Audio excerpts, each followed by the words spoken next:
Good morning, student. Welcome to SGI online class 6. Subject Hindi language. Hindi language में बच्चों part 1 भाषा और व्याकरण मैं आपको पढ़ाने जा रही हूँ। सबसे पहले टॉपिक है भाषा। तो इसकी परिभाषा समझाने से पहले मैं बता दूं, जो भाषा शब्द है वह संस्कृत भाषा से लिया गया है। संस्कृत भाषा भाष शब्द से, जो धातु शब्द है भाष, उससे लिया गया है। भाष का अर्थ होता है बोलना। भाष शब्द का क्या अर्थ होता है? बोलना। अर्थात जब व्यक्ति बोल करके या लिख करके या संकेत के माध्यम से अपनी बात को व्यक्त करता है तो वह क्या कहलाती है? भाषा कहलाती है। प्राचीन काल में जो पहले के लोग थे वह अपनी बात को व्यक्त करने के लिए कुछ संकेतों का प्रयोग किया करते थे। उन संकेतों को चिन्हों के माध्यम से व्यक्त करते थे।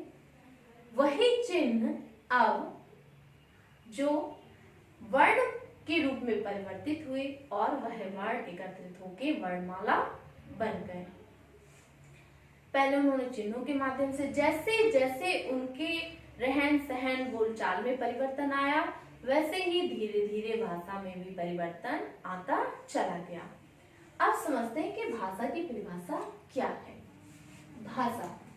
भाषा एक ऐसा समर्थ साधन है जिसके द्वारा मनुष्य अपने भावों और विचारों को दूसरों तक पहुंचाता है और उसी प्रकार दूसरों के भावों और विचारों को ग्रहण करता है।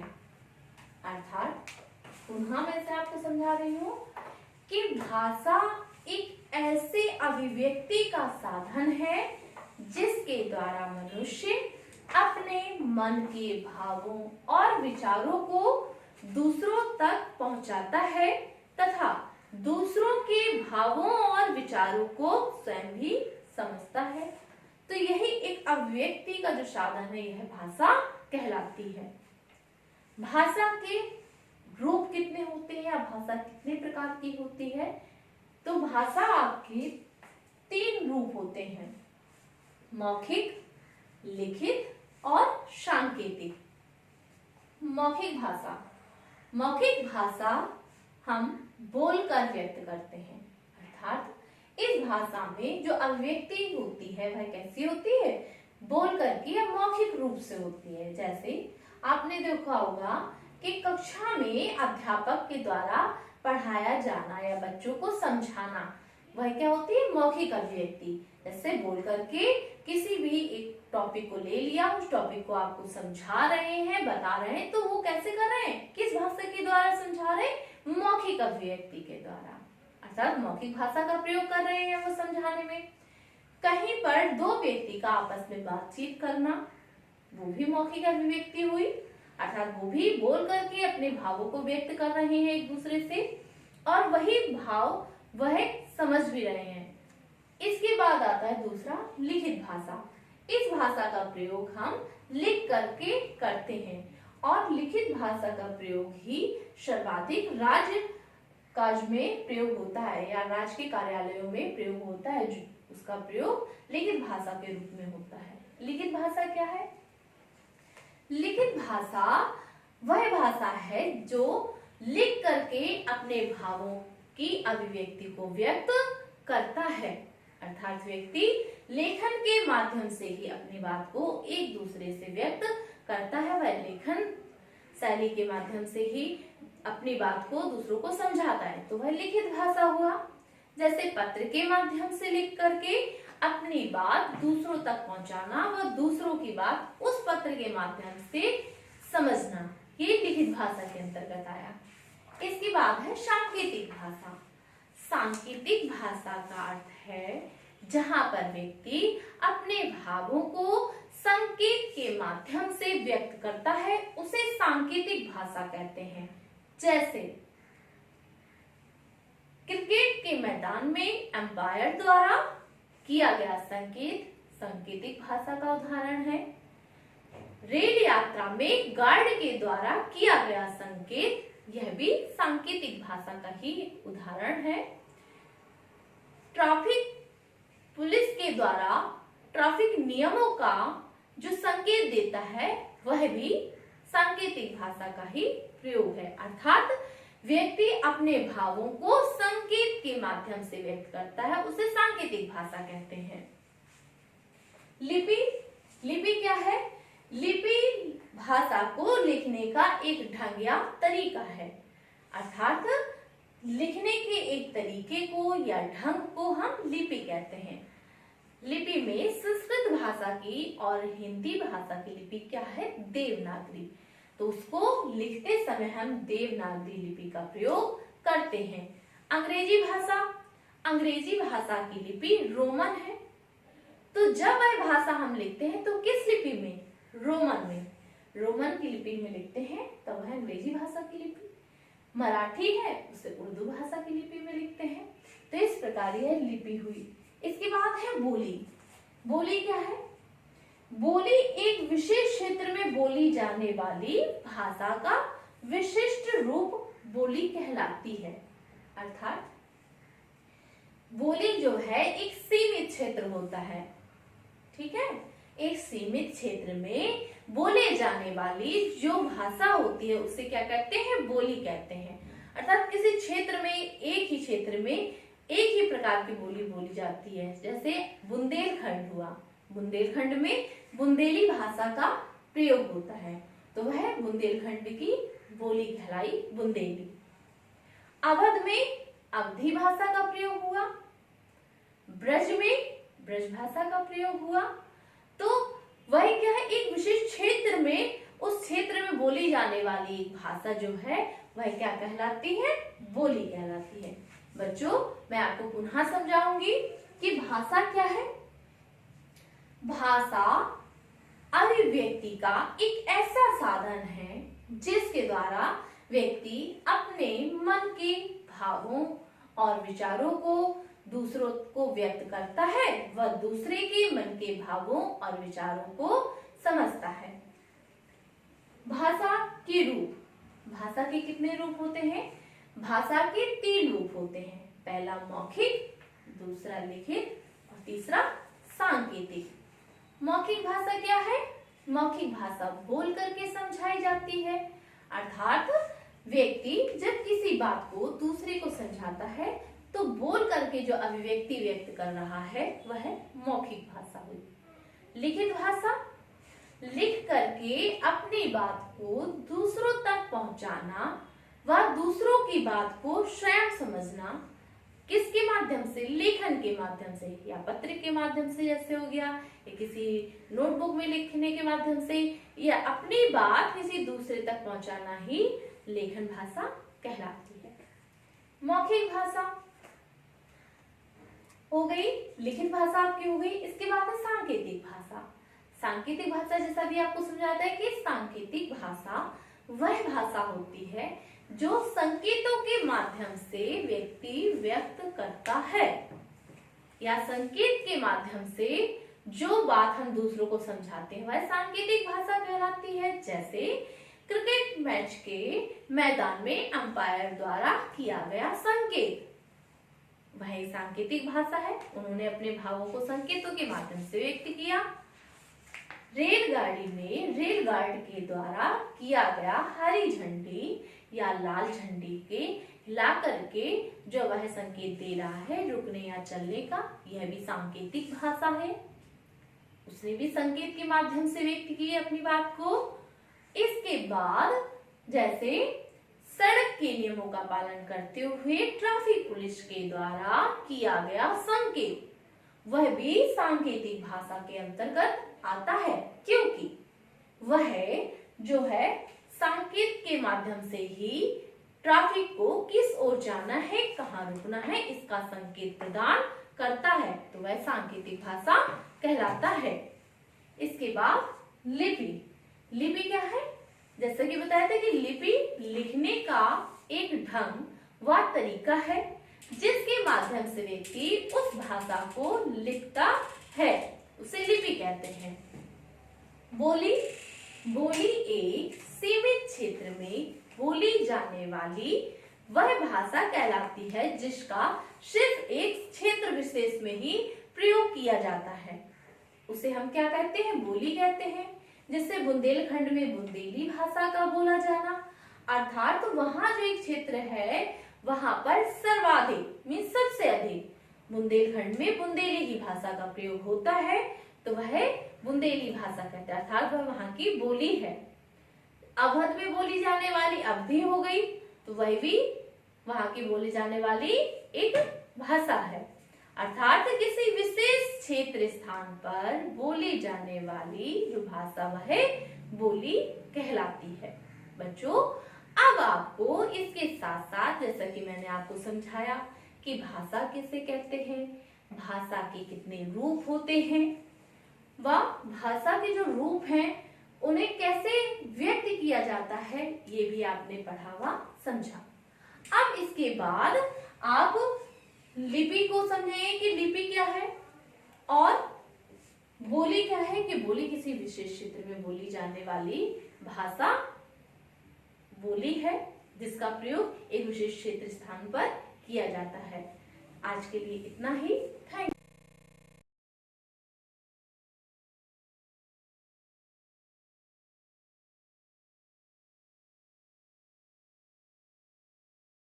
Hello students, have a pleasant morning to one you all. I really welcome you students on this video lecture class. Students, the class is for 6th and the subject English literature.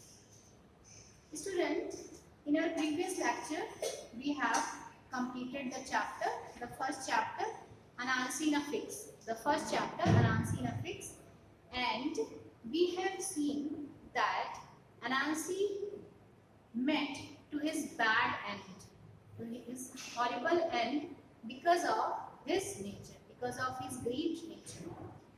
And we have also done exercises of that chapter, Anansi affix, multiple choice, true, false and FID. Multiple choice, true, false and FID. After completing that chapter, we will proceed to our next chapter, and the chapter number 2. The chapter number 2, the songs of song. Songs of songs. It is the name of the chapter. Geeton ke geet. It's the name of the chapter. Some difficult words I have also written over here. Some difficult words I have also written over here. Exhausted. Student, you can see that this word was repeated. This word also come in the chapter first. Exhausted means very tired. बुरी तरीके से थक जाना. बुरी तरीके से थक जाना. Gratitude, showing thanks, अपनी कृतज्ञता को दिखाना. Showing thanks, अपने कृतज्ञता को दिखाना. इसका मतलब ये होता है कि आपकी अगर किसी ने मदद की है, if someone has helped you, so you have to say thanks to that person. You have to show your thankfulness. You have to be grateful to that person. You must be obliged to that person. आपको उस व्यक्ति के प्रति कृतज्ञ होना चाहिए. Summoned, summon means call, बुलावा आना. Super means unique, the thing that is unique, अद्वितीय चीज. So student, let's start the chapter. Let's read. Akbar the king was very pleased with the music of Tansen. So Tansen is a musician in the court of Akbar. Akbar was a great emperor, and really he liked Tansen because of his melodious voice, because of his sweet voice. उनकी बहुत ही मधुर आवाज थी, बहुत ही मंत्रमुग्ध करने वाली आवाज थी. So Tansen was favorite to Emperor Akbar. उनका वो फेवरेट था because of his voice, because of his melodious voice, because of his sweet voice, अपनी मीठी आवाज की वजह से. But Tansen told him, but Tansen informed him, Tansen ने उनको बताया that he is nothing against his master. क्या बताया? कि उनके जो मास्टर हैं, उनके जो एक और person, there is one person there who is whose voice is more melodious. It means उनकी आवाज मुझसे भी कहीं ज्यादा अच्छी है. He is nothing against. It means he is zero against his master. Fine. His master's song touches the soul. उनके जो masters के, it means जिन्होंने उनको सिखाया है, उनके जो songs हैं, उनकी जो voice है, that really touches your heart. वो आपके हार्ट को टच करेगी, वो आपके हार्ट को छू लेगी. It means that will be very melodious voice, that will be very attractive voice. बहुत ही आकर्षित करने वाली आवाज होगी. And meet with God. And whenever you listen to voice of that person, whenever you listen to voice of that person, you will really feel that you are in heaven. Fine. You are meeting to God. You feel a divine presence surroundings you. आपको एक दैवीय उपस्थिति महसूस होगी, आपको एक divine presence महसूस होगा whenever you listen the voice of that person. So let's discuss this story. This is only some symbols of the story that are written over here in 2 or 3 lines. Let's start the text. Slowly and gently, the exhausted musician laid his tanpura on the carpet. Slowly, यानी धीमे से, gently मतलब without any noise, in a polite way. The exhausted, the word exhausted I have written over here. Badly, very tired. यानी संगीत जो musician है, जो संगीतकार है, उसने बहुत पूरी तरीके से जब वो थक गया, his body has no physical energy, his body has no mental energy also. So at that time he put his tanpura on the carpet. Then after he put it on the carpet, because he was very much tired, he was badly tired. The second line is there. The exquisite strains of the Rag Darbari still vibrated within the hall. Exquisite strains means होता है, exquisite strains means होता है the संगीत का मधुर स्वर of Rag Darbari. Because Tansen was very famous for Rag Darbari. This is the term of the music. So whenever he sang this term of the music, so the melodious voice of that rag, the melodious voice of that rag was still vibrating. Still vibrating मतलब अब भी वहाँ पर उसकी मौजूदगी महसूस हो रही थी within the hall. ऐसा लग रहा था कि his voice is really echoed in the hall. Still he put his tanpura on the carpet. जबकि उन्होंने गाना गाना बंद कर दिया था. Still he stopped singing, but his voice is still. But the king emperor could feel the presence of his voice, because his voice was really very melodious. क्योंकि उनकी आवाज बहुत ही मधुर थी. Emperor Akbar looked up. Emperor Akbar ने ऊपर देखा. His eyes lit with admiration. उनकी आंखें बिल्कुल ऐसा लग रहा था कि he was very happy, he was very overjoyed, he was very enthusiastic to listen the voice of Tansen, and he was very famous for his voice. He is and the term of the music was Rag Darbari. He really sang it very well. So Emperor Akbar wanted to admire him, wanted to do the appreciation of him. He just wanted to praise of that person. Wonderful. What he said? Wonderful. Ashcharya. बहुत अच्छा. Very nice. Fabulous. Superb. He said superb. It means unique. I listen to you every day. I listen to you every day. Whenever listen word is come, you have to use two preposition over here. I listen to you every day. मैं तुमको रोज सुनता हूँ. I can't seem to have enough. I can't seem to have enough. It means to say तुमने आज जितना अच्छा गाया इतना तुमने पहले कभी भी नहीं गाया था. Tansen bowed in silent gratitude. Tansen bowed his head, अपने सिर को झुका लिया, and he showed his gratefulness. He showed his thankfulness towards the emperor. I think you have the most wonderful voice in the world, said Akbar. Akbar ने कहा कि मुझे ऐसा लगता है, I feel that really you have the best voice in all over the world. तुम्हारी आवाज़ सबसे अच्छी है. You have such a melodious voice that it can be attracted to someone. किसी को भी आकर्षित कर सकती है. कोई भी anyone can be enchanted by your voice. तुम्हारी आवाज़ को सुनकर भी कोई भी मंत्रमुग्ध हो सकता है. But I don't, Sahansa. Sahansa is a title that is given to the emperor. कि वो कहते हैं सहनसा ऐसा नहीं है, मतलब बादशाहों के बादशाह ऐसा कुछ भी नहीं है. Said Tansen with a smile, मुस्कुराते हुए. There is someone who sings far better than I do. There is someone else who is more capable than me, जो मुझसे भी कहीं ज़्यादा who has a more caliber than me, मुझसे भी कहीं ज़्यादा समर्थ है. Whose voice is more melodious than me, जिसकी आवाज़ मुझसे भी कहीं ज़्यादा sweet है. Really, cried the disbelieving Akbar.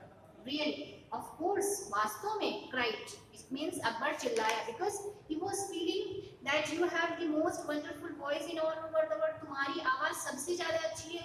But Tansen ने जब ये कहा कि कोई और भी है जिसकी आवाज़ इससे भी कहीं ज़्यादा अच्छी है, तो it was an impossible thing for him. ये बहुत ही असंभव बात थी उनके लिए.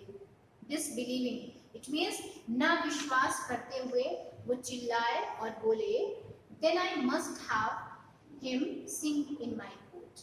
Then I must have him sing. तो उसको, उस व्यक्ति को मेरे कोर्ट में, मेरे दरबार में जरूर गाना चाहिए. Can you arrange it? क्या तुम इसका अरेंज कर दोगे? क्या तुम इस चीज की व्यवस्था कर दोगे? Tansen shook his head. Tansen ने अपना सिर हिलाया. I'm afraid he will not come. I'm afraid. He is saying, I'm afraid. मुझे इस बात का डर है कि वो नहीं आए. I'm really afraid of this thing that he will not come. That person will not come to your court. आपके दरबार में वो नहीं आएगा. So this was really a questioning thing for Emperor Akbar, because Tansen is saying that person will not come to your court. It's a question. It's a questioning thing. Because who dare to deny?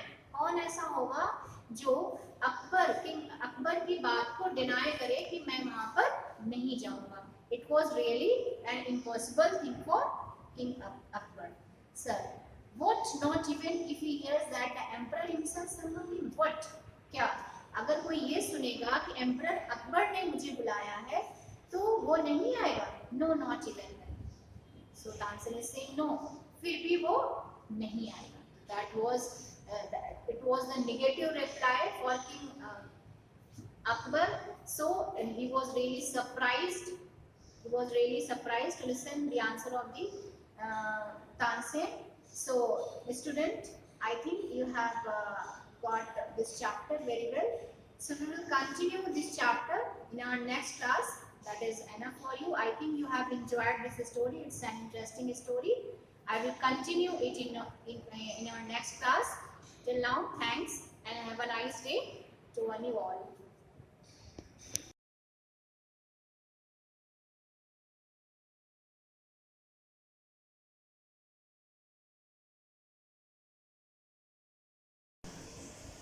Myself, Rakesh Kumar, maths teacher of Shivaji Group of Institution. Math class में 6 class Hindi medium के बच्चों का स्वागत है. तो बच्चों, आपने पिछली क्लास में एक्सरसाइज नंबर 1 या पूरा 1 चैप्टर कंप्लीट कर लिया था. आज एक्सरसाइज नंबर 2.2 जो नेक्स्ट चैप्टर है. तो पहला है नंबर रिक्त स्थानों की पूर्ति कीजिए. इसमें आपके 5 पार्ट हैं. तो इसमें से हम कोई 3 बताए जा रहे हैं, पहला, चौथा और तीसरा. पहले में है 272 प्लस 513 बराबर 513 प्लस, अब यहाँ क्या करना चाहिए, 272, यानी ये क्रम विनिमय नियम के अनुसार है. इन्हीं दो संख्याओं का योग उनके स्थान बदल देने पर योग के बराबर होता है. तो पहले नंबर में फिल इन द ब्लैंक्स में आपका आ गया 272. तीसरा नंबर है, तीसरे नंबर में, तीसरे पार्ट में 3853 प्लस 0, तो ये रूल्स है प्रॉपर्टी ऑफ जीरो, तो 3853 ही आएगा, क्योंकि किसी भी संख्या में जीरो को जोड़ने पर मान में कोई परिवर्तन नहीं होता है। इसी प्रकार से फोर्थ पार्ट है इसका 8377 plus fill in the blank बराबर 9377। तो इसमें आप देख रहे हैं कि फिल इन द ब्लैंक्स इधर है। अगर हमको फिल इन द ब्लैंक्स में मालूम करना हो कि क्या भरना है, तो इस संख्या को इस तरफ ले जाएं, यानी दाईं तरफ ले जाएं, पक्षांतर करें, तो पक्षांतर करने पर हो जाएगा 9377 माइनस, ये संख्या प्लस की है, दाईं तरफ जाएगी तो माइनस की हो जाएगी, तो 8377 और बराबर इसको घटा के आप ले सकते हैं। तो 7 में 7 कम करेंगे तो 0, 7 में 7 कम किया 0, 3 में 3 कम किया तो 0 और 9 में 8 कम किया तो 1, यानी इस फिल इन द ब्लैंक्स में 1000 आएगा। तो शायद आप समझ गए होंगे। अब इस क्वेश्चन नंबर 1 के 2 पार्ट रह गए, दूसरा और पांचवा, ये आप स्वयं करेंगे। तो ये था किस प्रॉपर्टी के अनुसार, क्रम विनिमय। क्रम विनिमय का मतलब है कि किन्हीं दो संख्याओं का योग उनके स्थान बदल देने पर योग के बराबर होता है। फिर जीरो की प्रॉपर्टी क्या होती है, किसी संख्या में जीरो अगर हम जोड़ते हैं तो उस संख्या में कोई मान में कोई परिवर्तन नहीं होता। इसी प्रकार से सहचर नियम है। सहचर नियम क्रम विनिमय नियम जैसा ही होता है, बस अंतर दोनों में केवल इतना होता है कि क्रम विनिमय नियम में 2 संख्याएं होती हैं और सहचर नियम में 2 से अधिक संख्याएं होती हैं। अब दूसरा नंबर है क्वेश्चन नंबर 2। क्वेश्चन नंबर 2 में है योज्य प्रतिलोम। कुछ संख्याएं दी गई हैं जिनका योज्य प्रतिलोम आपको ज्ञात करना है। तो योज्य प्रतिलोम क्वेश्चन नंबर 2, योज्य प्रतिलोम। तो पहले जानने की जरूरत है कि योज्य प्रतिलोम क्या होता है। तो जब किन्हीं 2 संख्याओं का योग 0 के बराबर आ जाए तो वो दोनों संख्याएं एक दूसरे की योज्य प्रतिलोम होती हैं। जैसे किन्हीं 2 संख्याओं का योग 0 के बराबर हो तो एक दूसरे के वो योगात्मक प्रतिलोम होती है। जैसे मान लिया कोई संख्या है हमारे पास 5, तो 5 का योज्य प्रतिलोम ज्ञात करने के लिए प्लस x = 0। हमने कहा था 2 संख्याओं का योग जब 0 प्राप्त होता है तो दोनों संख्याएं एक दूसरे के योज्य प्रतिलोम होती है। x का मान ज्ञात करना, तो x बराबर 5 को 0 की तरफ ले जाए तो 0 - 5, यानी x = -5। तो 5 का योज्य प्रतिलोम -5 हो गया या -5 का योज्य प्रतिलोम 5 हो गया। तो आप समझ गए होंगे। तो इसमें हैं आपके 4 पार्ट हैं। पहला और दूसरा हम बताए दे रहे हैं, दूसरा और तीसरा आप खुद कर सकते हैं। तो पहला पार्ट है, संख्या है 40 का योज्य प्रतिलोम।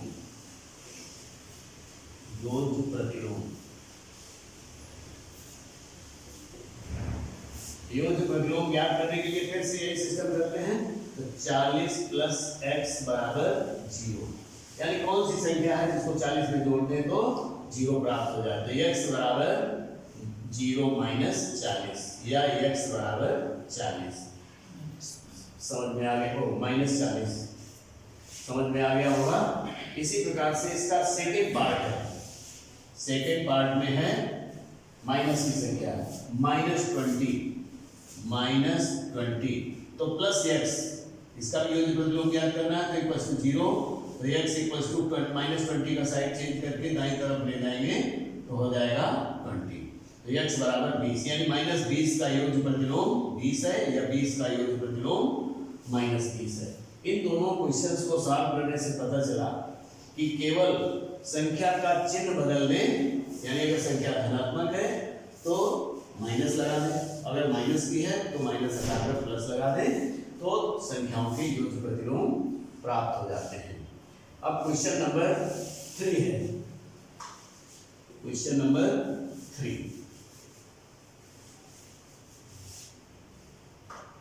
क्वेश्चन नंबर 3 में है योग के क्रम विनिमय नियम के से निम्न का मान ज्ञात कीजिए।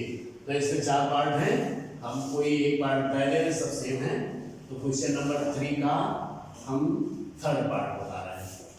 थर्ड पार्ट में संख्या लिखी हुई है 254 और प्लस 586। इसको क्रम विनिमय के अनुसार आपको बताना है कि कैसा होगा। तो हम यहाँ फिर से लिखेंगे 254 और प्लस 586 बराबर 586 प्लस 254। क्रम विनिमय नियम यही तो था, इन्हीं दो संख्याओं का योग उनके क्रम को बदल देने पर योग के बराबर होता है। तो आप इसको चेक भी कर सकते हैं, यानी लेफ्ट हैंड और राइट हैंड का टोटल कर लें तो आपको पता चल जाएगा। तो योग करते हैं, 6 और 4 10, 8 और 5 13 और 1 14, 5 और 2 7 और 1 8, 840 लेफ्ट हैंड में आ गया। इसी प्रकार से इसमें 6 4 10, 8 5 13 और 1 14 और 5 2 7 और 1 8, 840 हो गया। Left hand side equals to right hand side. तो इस प्रकार से आप आगे सभी क्वेश्चंस कर सकते हैं। फिर अगला नंबर है 4, सहचर नियम। क्वेश्चन नंबर 4 में है सहचर नियम द्वारा योग ज्ञात कीजिए। सहचर नियम द्वारा योग ज्ञात कीजिए। तो इसमें भी 6 पार्ट हैं, तो हम आपको पहला पार्ट बताए दे रहे हैं, बाकी सब एक जैसे हैं, तो आप स्वयं करेंगे। तो फर्स्ट पार्ट में है आपका 643 प्लस 175, 643 प्लस 175 इन ब्रैकेट, यानी ब्रैकेट में है प्लस 257। अब सहचर नियम के अनुसार आपको बताना है, तो पहले लेफ्ट हैंड में इसको लिखेंगे 643 प्लस 175 और प्लस 257 बराबर। अब 257 के साथ इन दोनों में से कोई एक संख्या ले लें, तो हम कह सकते हैं 257 प्लस 643 और फिर ब्रैकेट बाद में 175 को हमने यहाँ लिख दिया। तो योग की का सहचर नियम है, क्योंकि इसमें 3 संख्याएं, 2 होता तो ये क्रम में होता, 3 संख्याएं हो गई तो ये सहचर नियम हो गया। अब अगर हम सॉल्व करें इसको, तो ब्रैकेट को पहले हमें सॉल्व करना रहता है। तो पहले इन दोनों को जोड़ेंगे, तो 5 की 8 7 4 11 और 6 1 7 1 8, 818 और प्लस 257 बराबर।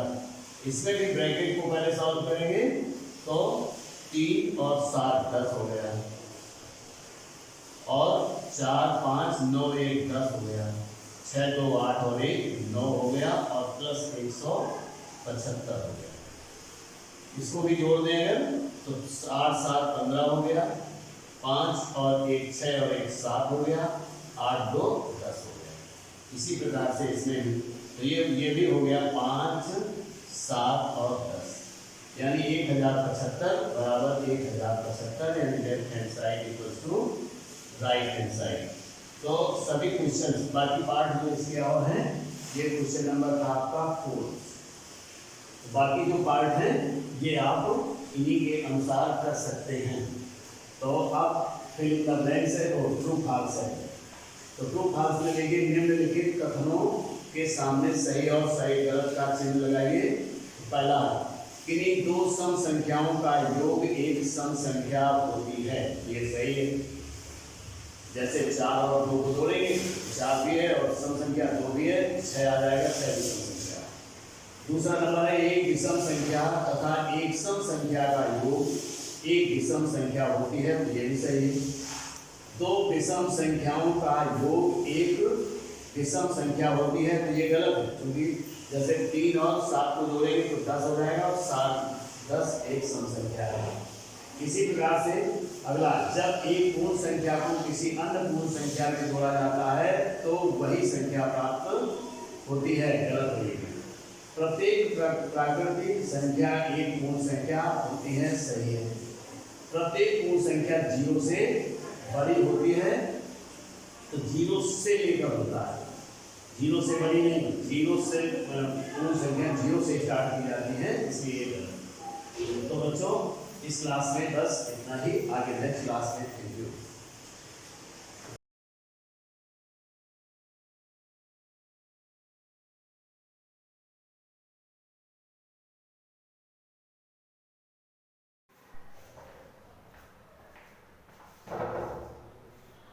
Very good morning students. बच्चों, मैंने अपने प्रीवियस लेक्चर में आपको क्लास 6 भूगोल पार्ट 2 भू आकृतियों में पर्वत और पर्वत के वर्गीकरण के बारे में बताया था। आज मैं इसी चैप्टर को कंटिन्यू कर रही हूँ और आज मैं लास्ट टाइप बताने जा रही हूँ पर्वत का अवशिष्ट पर्वत। तो बच्चों बात करते हैं कि अवशिष्ट पर्वत क्या होते हैं। अवशिष्ट का मतलब होता है बच्चों बचा खुचा। तो अपर्दन के कारकों द्वारा, अपर्दन के कारक क्या होते हैं बच्चों? नदी, वर्षा, पवन, हिमानी से पर्वतों की ऊंचाई में लगातार कमी होती रहती है। तो बच्चों अपर्दन होता है कि कट जाना या नष्ट हो जाना। तो कैसे अपर्दन होता है? नदी के द्वारा, पवन के द्वारा, तेज बहती हुई हवा भी अपर्दन का कारण बनती है, बर्फ के पिघलने से भी अपर्दन होता है। तो इससे क्या हो जाता है बच्चों? पर्वतों की ऊंचाई में लगातार कमी होने लगती है।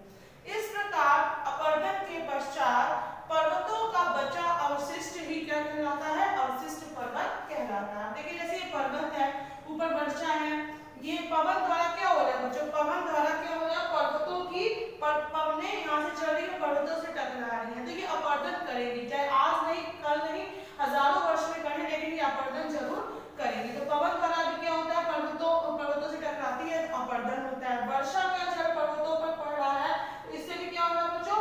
अपर्दन हो रहा है। नदी बह रही है, तो नदी भी अपने साथ क्या कर रही है? तेज बहाव के कारण गाज का निर्माण करेगी, तो जिससे क्या कहते हैं? पर्वतों की ऊंचाई कम हो रही है और अपर्दन हो रहा है। मानव खनन का कार्य कर रहा है, तो खनन का कार्य करने से भी क्या हो रहा है बच्चों? पर्वतों का क्या हो रहा है? अपर्दन हो रहा है। तो ये सब क्या कारक है? अपर्दन के कारक है। पवन द्वारा, वर्षा द्वारा, नदी द्वारा और पर्वत के द्वारा क्या होता है? पर्वतों की ऊंचाई कम हो जाती है। तो जो बचा खुचा भाग होता है पर्वतों का, वही हमारा क्या कहलाता है? अवशिष्ट पर्वत कहलाता है। तो इसके उदाहरण क्या है? इसका उदाहरण है बच्चों अरावली पर्वत। भारत में अरावली जो पर्वत है हमारी बहुत ही पुरानी, सबसे प्राचीन पर्वत श्रृंखला है। तो वो क्या है? बचा खुचा पर्वत है, उसकी ऊंचाई धीरे धीरे कम होती जा रही है। तो ये जो अरावली पर्वत है बच्चों, ये अरावली पर्वत हमारा क्या है? सबसे प्राचीन पर्वत श्रृंखला है। विंध्य भी विश्व की सबसे प्राचीन पर्वत श्रृंखला है,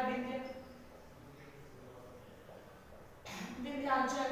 और लेकिन जो हमारी सतपुड़ा है, सतपुड़ा भी हमारी सबसे प्राचीन पर्वत श्रृंखला है, जबकि हिमालय हमारी क्या है बच्चों? हिमालय हमारी नवीन पर्वत श्रृंखला है। तो हिमालय हमारी क्या आती है बच्चों? नवीन पर्वत श्रृंखला, नवीन पर्वत श्रृंखला। तो हमारे अवशिष्ट पर्वत का उदाहरण क्या है? हमारे अवशिष्ट पर्वत का उदाहरण है अरावली पर्वत, विंध्याचल पर्वत। तो बच्चों मैंने आपको पर्वतों के प्रकार के बारे में बताया था। पर्वत क्या होते हैं? जबल जिसका ऊपरी भाग चोटी के रूप में दिखाई देता है, वो हमारे क्या कहलाते हैं? पर्वत कहलाते हैं। और सामान्य मतलब 600 मीटर से भी जिनकी ऊंचाई अधिक होती है, वो हमारे क्या कहलाते हैं? पर्वत। पर्वतों का वर्गीकरण मैंने जैसे आपको बताया था कि वलित पर्वत, ज्वालामुखी पर्वत, ब्लॉक पर्वत और अवशिष्ट पर्वत। मैंने बताया था कि वलित पर्वतों का निर्माण कैसे होता है? फोल्डिंग जिसको कहते हैं। उसके लिए मैंने बताया था 2 प्लेटों का होना जरूरी है। प्लेटों के बीच में क्या होता है बच्चों? प्लेटों के बीच में हमारी होती है वलित पर्वतों में क्या होता है बच्चों? वलित पर्वतों में मैंने बताया था आपको 2 प्लेटों का होना जरूरी है। प्लेटों के बीच में होती है अभिसारी गति।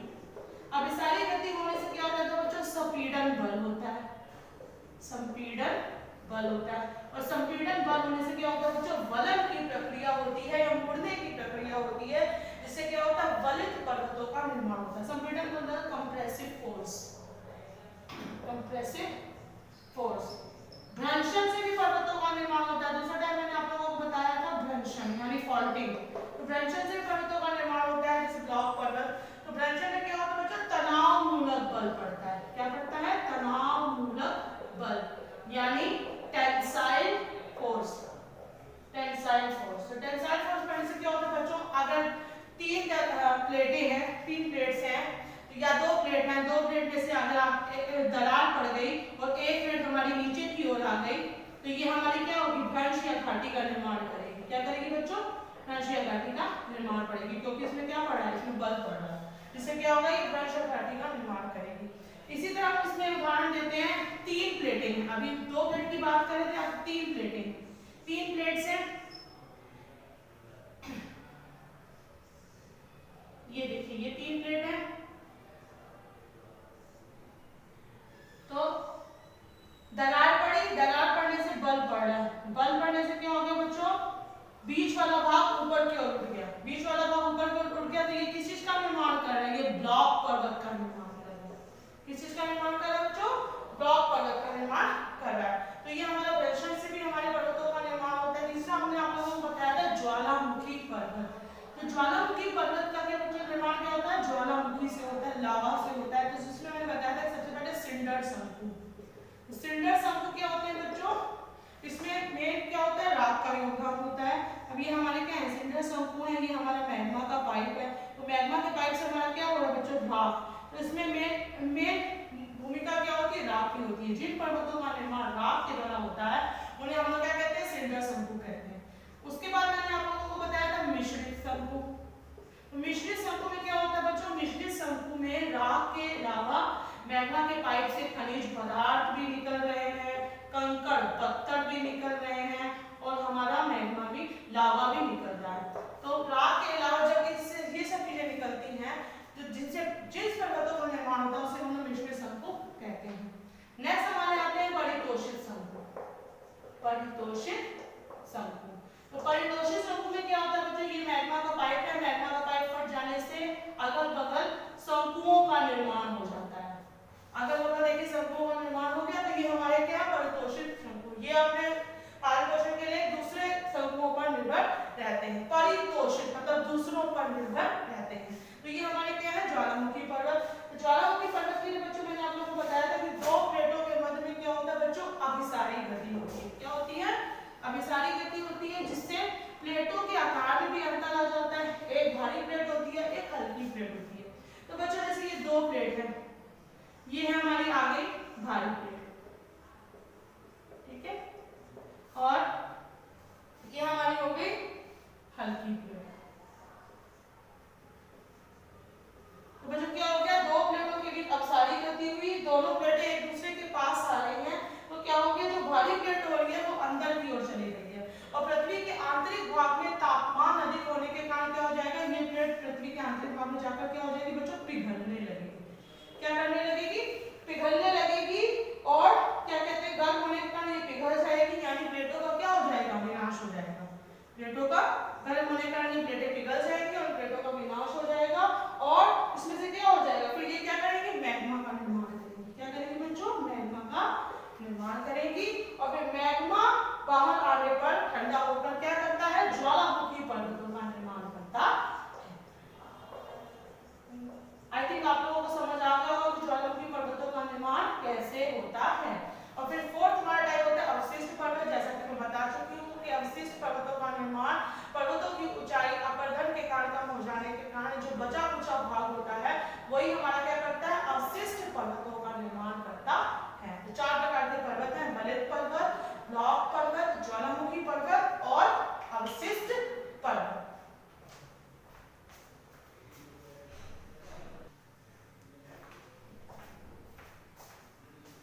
अब बच्चों में बात करनी चाहिए दूसरी भू आकृतियों के बारे में, जिसे हम लोग कहते हैं मैदान यानी प्लेन्स।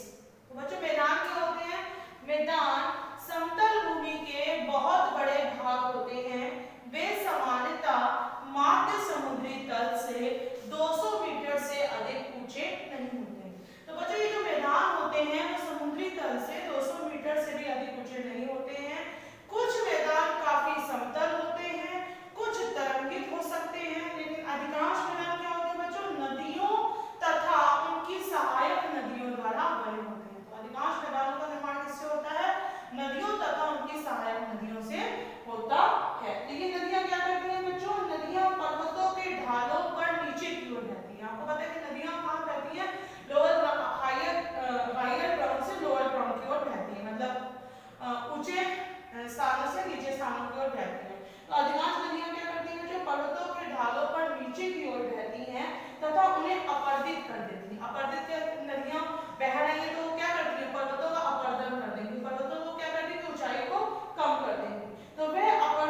पदार्थों में उनके साथ नदियां अपने साथ कौन कौन से पदार्थ लेके जाती है बच्चों? पत्थर, बालू और हमारे क्या लेके जाती है? सिल्ट। तो नदियां अपने साथ इन पदार्थों को क्या करते हैं? ले जाती हैं। जैसे पत्थर, बालू, सिल्ट, तो ये घाटियों को क्या कर देते हैं बच्चों? निक्षेपित कर देते हैं। क्या कर देते हैं? निक्षेपित कर देती हैं। तो इन्हीं निक्षेपों से क्या होता है बच्चों? मैदानों का निर्माण होता है। क्या होता है? मैदानों का निर्माण होता है। तो आपको समझ आ गया होगा कि मैदानों का निर्माण कैसे होता है। नदियां अपने साथ द्वारा जो लाई गई उपजाऊ मिट्टी होती है, सिल्ट, जिसे एलुवियल सॉइल कहते हैं, तो इस एलुवियल सॉइल से क्या होता है बच्चों? मैदानों का निर्माण होता है।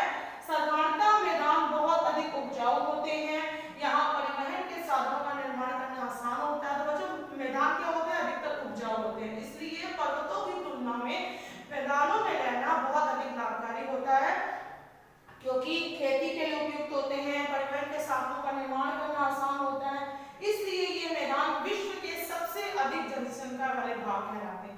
मैदानों में सबसे अधिक जनसंख्या क्यों होती है? क्योंकि इनमें हर चीज की सुविधा उपलब्ध होती है, वहाँ की भूमि उपजाऊ होती है, परिवहन व संचार के साधनों का विकास होता है, जिससे क्या होता है कि बच्चों ये मैदान अधिक जनसंख्या को, घनी जनसंख्या को अपनी ओर आकर्षित करते हैं। तो नदियों द्वारा बनाए गए कुछ बड़े मैदान जैसे एशिया तथा उत्तरी अमेरिका में पाए जाते हैं।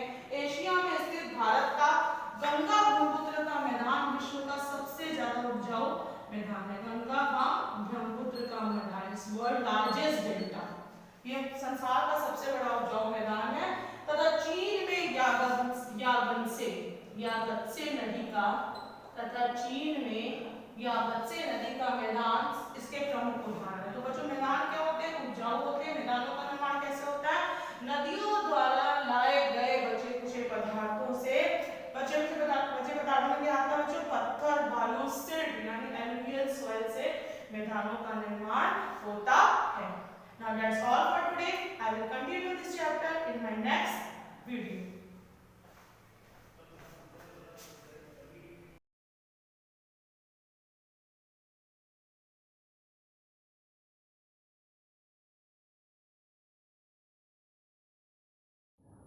Hello class, welcome to Shivaji Group of Institutions online classes. Yesterday I have taught you chapter first Prachin Kal, and I have taught you already many topics of this chapter, but tomorrow I will teach you the topics पुरातात्विक स्रोत। इससे पहले हम बात करते हैं पुराने समय की, यानी इतिहास क्या है। इतिहास हमारे किसी भी पास्ट यानी बीते हुए या बीते हुए समय की एक क्रमबद्ध माने एक व्यवस्थित ढंग से लिखी हुई या व्यवस्थित ढंग से हुई घटनाओं का एक क्रमबद्ध लेख है। इसके माध्यम से हमें पास्ट समय में जो भी हमारे आविष्कार थे, जो भी हमारे घटनाएं थी, सब कुछ एक व्यवस्थित रूप से हमें इतिहास के माध्यम से मिलता है। यानी किसी भी व्यवस्था का व्यवस्थित क्रम से अध्ययन इतिहास कहा जा सकता है। इतिहास के माध्यम से इतिहास का अध्ययन हम क्यों करते हैं? इतिहास का अध्ययन हम अपने पुराने समय के पूर्वजों को जानने के लिए कि वो कैसे रहते थे, उनकी क्या व्यवस्था थी, उनके रहने की जीवन शैली क्या थी, उन्होंने अपना जीवन यापन किस तरह से स्टार्ट किया। तो सबसे पहले हम आदिमानव के बारे में जानकारी मिलती है कि उसने किस तरह से नई नई चीजों का आविष्कार किया तथा हमारे समाज में किस तरह से नए विचारों का आविष्कार हुआ।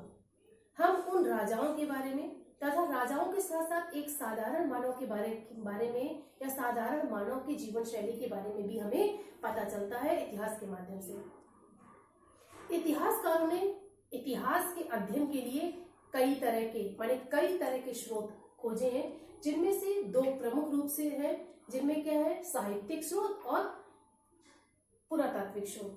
साहित्यिक स्रोत के अंतर्गत आता है ऐसे स्रोत जो हमें किसी भी साहित्य से रिलेटेड किसी भी साहित्य से संबंधित होते हैं, वो क्या होते हैं? साहित्यिक स्रोत होते हैं।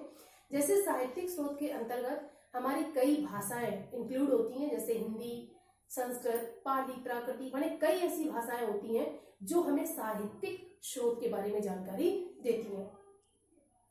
साहित्यिक स्रोत भी हैं जो दो भागों में बांटा गया है। साहित्यिक स्रोत के अंतर्गत पहला क्या है? धार्मिक स्रोत, और दूसरा क्या है?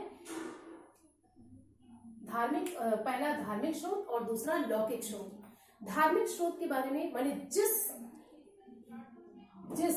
जिस स्रोत के द्वारा या जिस माने जो स्रोत या जिस तरह के स्रोत हमें धार्मिक ग्रंथों से, धार्मिक किताबों से या धर्म के माध्यम से मिलते हैं, उन्हें हम क्या कहते हैं? धार्मिक साहित्य स्रोत या धार्मिक साहित्य स्रोत कहते हैं। तथा लौकिक स्रोत का मतलब है हमारे यहाँ कई ऐसे विदेशी यात्री आए, यानी विदेशी यात्रियों द्वारा लिखी गई कई ऐसी पुस्तकें जिनके माध्यम से हमें पुराने इतिहास के बारे में जानकारी मिलती है, तथा कई हमारे ऐसे पुराने कवि जो उस समय के राजाओं और सम्राटों के बारे में लिखते थे उनके माध्यम से, तथा कई ऐसे पुराने लेख हैं, बायोग्राफी हैं या कई ऐसे पत्रिकाएं हैं जिनके माध्यम से हमें, पुराने महाकाव्य हैं उनके माध्यम से हमें जो भी पता चलता है उन्हें वो लौकिक साहित्य के अंतर्गत आते हैं। आज हम बात करते हैं पुरातात्विक स्रोत की। पुरातात्विक स्रोत क्या है? माने ऐसे स्रोत, यानी ऐसे स्रोत जो जिनके बारे में या ऐसे इतिहास के बारे में जिस समय के बारे में हमें कोई भी हमारे पास लिखित प्रमाण नहीं है, माने जिस समय के बारे में हमारे पास कोई भी रिटन में लिखित में कोई प्रमाण नहीं है, उस समय के बारे में हम जो जानकारी रखते हैं वो क्या है? कई स्मारक, कई ऐसे स्मारक हैं, कई अभिलेख हैं, सिक्के हैं, आभूषण हैं, बर्तन हैं, इनके माध्यम से हमें कई चीजों की जानकारी मिलती है। ये हम कह सकते हैं कि पुराने समय में पृथ्वी के नीचे कई तरह के अवशेष, कई तरह के ऐसे अवशेष थे जो पृथ्वी के नीचे दबे हुए पड़े थे, जिनकी खुदाई के बाद या जिनको पुरातत्वविद द्वारा उन्हें खुदाई से मिलने के बाद उन्हें अवशेष उन मनुष्यों या पूर्वजों के अवशेष के रूप में प्राप्त किया गया। इन अवशेषों से हमें कई तरह की जानकारी मिलती है, उनके समय के बारे में तथा उनके व्यापार के बारे में। तो पुरातात्विक स्रोत से हमारा मतलब है कि कई हमारे पौराणिक स्मारक हैं, मंदिर हैं, स्थान, स्तूप है, गुफाओं, नगरों आदि के खंडहर प्राप्त हुए। जब पुरातत्वविद ने इन सब की खुदाई की तो हमें मंदिरों के, स्थानों के, स्तूपों के, गुफाओं और नगरों के कई तरह के खंडहर प्राप्त हुए, जिससे हमें उसके समय के बारे में कि उसका काल क्या था, यानी टाइम पीरियड क्या था, उसके बारे में जानकारी मिलती है, तथा उस समय की जो कलाकृतियां थी उसके बारे में जानकारी हमें से मिलती है।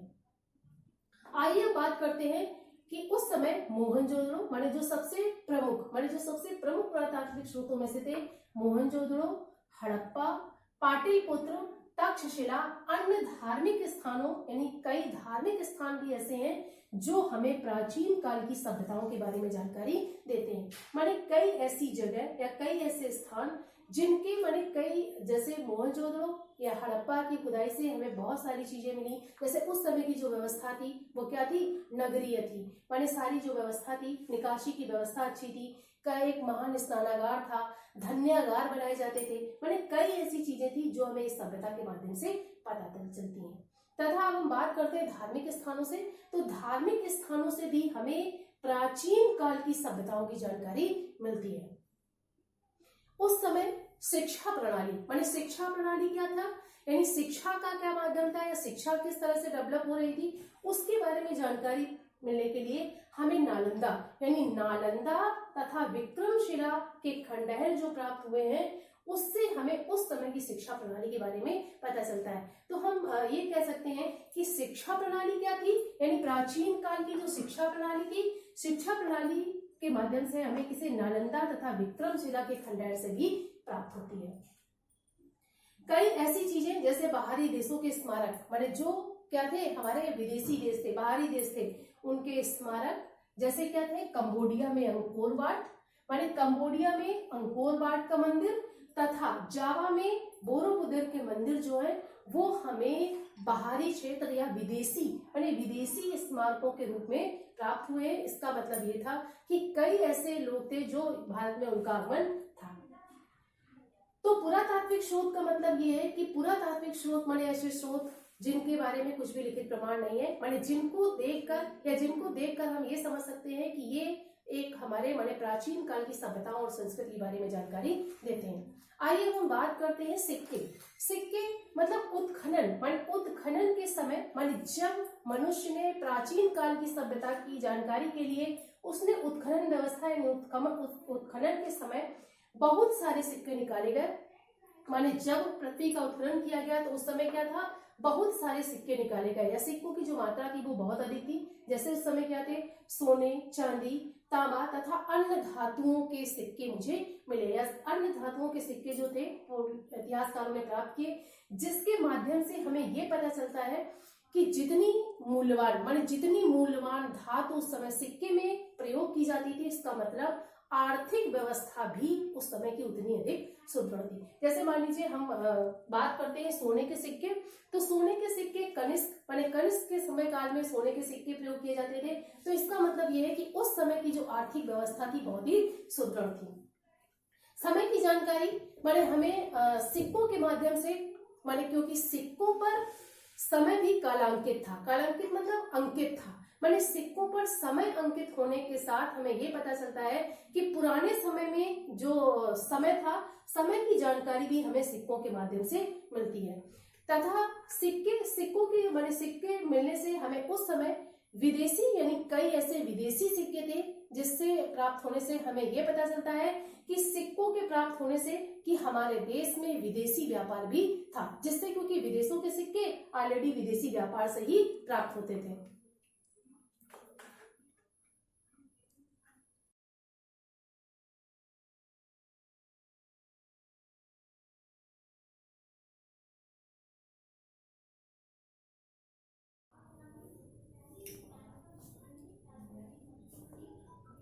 सुस्वागतम। मैं रेणुलता पांडे, संस्कृत शिक्षिका, शिवाजी ग्रुप ऑफ इंस्टीट्यूशंस। आज मैं 6th क्लास हिंदी मीडियम के बच्चों को चैप्टर 2 पशवाह पढ़ाने जा रही हूँ। पशवाह यानी कि नाम से ही जाहिर है कि इस लेसन में पशुओं के बारे में बताया जा रहा है। इसके पहले बच्चों आप चैप्टर 1 पढ़ चुके हैं और मुझे आशा है कि आपने उस चैप्टर का वर्क कंप्लीट कर लिया होगा। जो भी एक्सरसाइज बुक में है वो तो फिल करनी है पूरी एक्सरसाइज। आपको अपनी नोटबुक में क्या लिखना है, पहले आप शब्दार्थ लिखें, अर्थ लिखें और पूर्ण वाक्य में जो उत्तर दिए हैं उनको लिखना है। यही आपके नोट्स हैं, आप कंफ्यूज मत हो। बच्चे पूछते हैं संस्कृत के नोट्स क्या है, यही आपके नोट्स हैं। मतलब आपको ये कॉपी में लिखना है और बाकी पूरी एक्सरसाइज आपकी बुक में है। तो आइए अब हम चैप्टर 2 पशवाह स्टार्ट करते हैं। जैसा कि मैंने आपको बताया है पिछले वीडियो में भी कि सबसे पहले आप संदर्भ लिखेंगे, संकेत डालें, संदर्भ लिखें कि प्रस्तुत पंक्तियां हमारी पाठ्य पुस्तक संस्कृत सुगंधा के पशवाह नामक पाठ से ली गई। ठीक है, संदर्भ एक बार ही लिखेंगे, लेकिन संकेत जैसे जैसे आप किसी पैसेज का अर्थ लिखते हैं तो हर बार संकेत पड़ेगा। देखिए जैसे मैंने लिखा, ठीक है, संदर्भ स्टार्टिंग में एक बार। तो बच्चों आपका पहला संकेत है पशवाह पाठ में शाह से लेकर के पालयति तक। ये मैंने लिया है पैसेज। इन पंक्तियों का अर्थ आपको लिखना है। तो मैं अब पढ़ा रही हूं और ध्यान से सुने। सह अलिपिकः, अलिपिकः कहते हैं खोजी कुत्ता। ठीक है, यानी जो खोज करता है। देखा होगा आप लोगों ने या पढ़ा होगा, कहीं पर सुना होगा कि जो हमारी सीबीआई है या जो पुलिस डिपार्टमेंट है उनमें कुत्ते रखे जाते हैं। ठीक है, उन्हें ट्रेन किया जाता है और वो खोज करते हैं। जो गलत कार्य करने वाले होते हैं, चोर, उनकी खोज करते हैं। तो वो वही यहाँ मतलब है। अलिपिकः का मतलब होता है खोजी कुत्ता। सह अलिपिकः वह खोजी कुत्ता है। अलिपिकः गृह रक्षाम करोति, खोजी कुत्ता घर की रक्षा करता है। अलिपिकः जिघ्राण शक्तेः प्रयोगः, खोजी कुत्ता जिघ्राण शक्तेः में सूंघने की शक्ति। खोजी कुत्ता सूंघने की शक्ति का प्रयोग चौराणाम अन्वेषणे करोति। चौराणाम मीन्स चोरों की, अन्वेषण मीन्स खोज, चोरों की खोज में करता है। खोजी कुत्ता सूंघने की शक्ति का प्रयोग चोरों की खोज में करता है।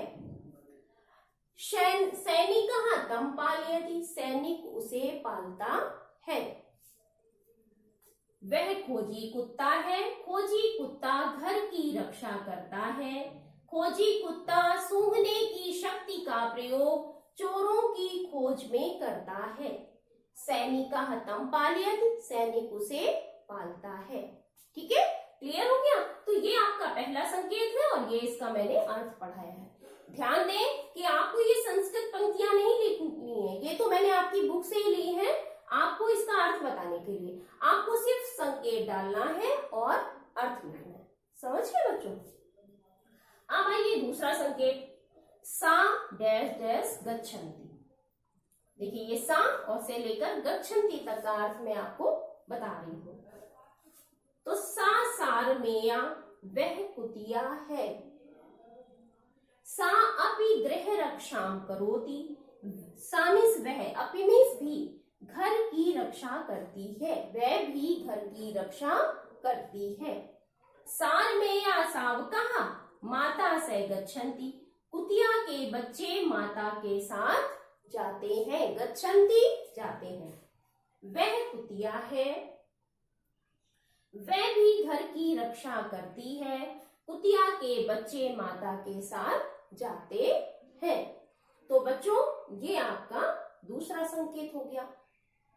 अब आइए तीसरा संकेत है, मैं उसका अर्थ पढ़ाने जा रही हूं। ये संकेत है तो से लेकर के संति तक। ये देखिए तो और ये संति। तो इसका मतलब है कि मैं यहां से लेकर के यहां तक का अर्थ आपको पढ़ा रही हूं। तो तीसरा संकेत जो बच्चों है उसका अर्थ सुनिए। तो मीन्स वे दोनों, शूकरों में सुअर, वे दोनों सुअर, वे दोनों दो सुअर हैं। ठीक है, ये द्विवचन है बच्चों। संस्कृत में वचन 3 होते हैं, एक वचन, द्विवचन और बहुवचन। तो द्विवचन का मतलब होता है कि हम दो लोगों के बारे में बता रहे हैं। तो तौ शूकरों मीन्स वे दोनों सुअर हैं, वे दोनों दो सुअर हैं। तो शूकरों पर्यावरण रक्षकों स्था, वे दोनों सुअर पर्यावरण रक्षकों, पर्यावरण की रक्षा करने वाले हैं। वे दोनों सुअर हैं, वे दोनों सुअर पर्यावरण की रक्षा करने वाले हैं, पर्यावरण के रक्षक हैं या पर्यावरण की रक्षा करने वाले हैं। ते मलिनम गृहीत्वा, वे गंदगी को, गृहीत्वा मीन्स बच्चों होता है लेकर या ग्रहण करके, लेकिन यहाँ पर जो है अर्थ गृहीत्वा से ना लेकर के हम दूसरी सेंस में ही लेंगे। तो मलिनम गृहीत्वा मतलब गंदगी को लेकर, ये ना हो करके यहाँ पर आएगा वे गंदगी को खाकर। ठीक है, वे गंदगी को खाकर पृथ्वीं स्वच्छम कुर्वन्ति, पृथ्वी को साफ करते हैं या पृथ्वी को स्वच्छ करते हैं। वे गंदगी को खाकर पृथ्वी को स्वच्छ करते हैं या साफ करते हैं। शूकरस्य चक्रदृष्टा, चक्रमुखा, चक्ररथः च अन्यानि नामानि सन्ति। शूकर में सुअर के, चक्रदृष्ट, चक्रमुख, चक्ररथ और दूसरे नाम है, अन्यानि नामानि दूसरे नाम है। वे दोनों सुअर हैं, वे दोनों सुअर पर्यावरण की रक्षा करने वाले हैं या पर्यावरण के रक्षक हैं। ते मलिनम गृहीत्वा, वे गंदगी खाकर पृथ्वी को साफ करते हैं या स्वच्छ करते हैं। शूकरस्य चक्रदृष्टा, चक्रमुखः, चक्ररथः च अन्यानि नामानि सन्ति। सुअर के चक्रदृष्ट, चक्रमुख, चक्ररथ और अन्यानि नामानि दूसरे नाम है, यानी सुअर के को इन नामों से भी पुकारा जाता है। तो बच्चों, ये मैंने 3 संकेत का अर्थ आपको लिखाया है, इसे आप नोटबुक में अपनी लिखेंगे। सबसे पहले चैप्टर का नंबर डालें, चैप्टर 2, फिर चैप्टर नेम पशुवाह, ठीक है, और संदर्भ और उसके बाद संकेत लिखें। तो आज के वीडियो में इतना ही। इसके आगे का मैं नेक्स्ट वीडियो में अर्थ बताऊंगी। तब तक सभी बच्चे ये वर्क अपना कंप्लीट कर लेंगे। इसे नोटबुक पे लिखेंगे। बच्चों, इंडेक्स जरूर बनाएं, ठीक है। आपकी नोटबुक पे इंडेक्स जरूर बनी होनी चाहिए, इस बात का ध्यान रखें। और बहुत सुंदर लेख होना चाहिए, स्वच्छ भी होना चाहिए।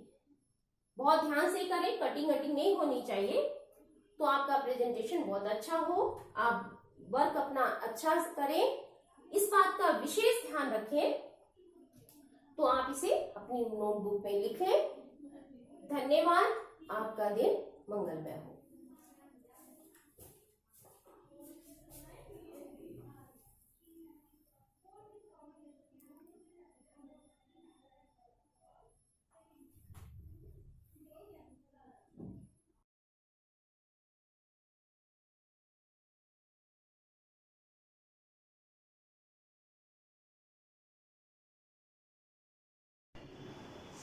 Myself, Rakesh Kumar, science teacher of Shivaji group of institution.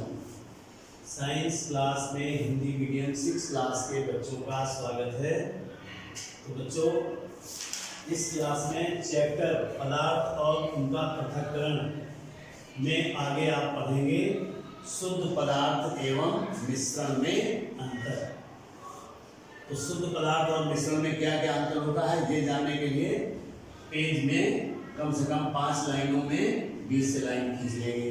एक तरफ शुद्ध पदार्थ लिख लेंगे और दूसरी तरफ मिश्रण लिख लेंगे। शुद्ध पदार्थ में पहला नंबर लिखेंगे, शुद्ध पदार्थ एक ही प्रकार के कणों से बने होते हैं या कणों से मिलकर बने होते हैं। नंबर 1, मिश्रण में मिश्रण विभिन्न पदार्थों का संयुक्त रूप होता है। फिर दूसरा नंबर, शुद्ध पदार्थ में शुद्ध पदार्थों में निश्चित घटक होते हैं। नंबर 2, मिश्रण में निश्चित घटक नहीं होते। नंबर 3, शुद्ध पदार्थ का एक निश्चित भौतिक गुण होता है। मिश्रण में मिश्रण का कोई भौतिक गुण नहीं होता है। तो आगे बच्चों, पृथक्करण। पृथक्करण किसे कहते हैं? पृथक्करण का मतलब है किसी भी मिश्रण से अवांछित पदार्थों यानी अनचाहे पदार्थों को बाहर निकालने की क्रिया को पृथक्करण कहते हैं, या अलग करने की क्रिया को पृथक्करण कहते हैं। अब पृथक्करण के प्रकार। पृथक्करण यानी अवांछित पदार्थों को कितनी विधियों से अलग किया जा सकता है। अवांछित पदार्थों को मतलब समझ रहे हैं? जैसे पृथक्करण में मान लीजिए आपके पास कई तरीके के फल रखे हों एक बास्केट में, टोकरी में कई तरीके के फल रखे हों, लेकिन आपको केवल आम ही पसंद है, तो केवल आप आम ही तो उससे अलग निकाल करके रख लेंगे। ये भी एक पृथक्करण है। जैसे मान लीजिए गेहूँ है, रोटी बनाने के लिए गेहूं से आटा बनाते हैं, लेकिन अगर आटे के साथ मिट्टी या कंकड़ पत्थर के टुकड़े भी चले जाएं तो वो आपके लिए हानिकारक है कि नहीं? तो ऐसे अवांछित पदार्थों को बाहर निकालने की क्रिया को पृथक्करण कहते हैं।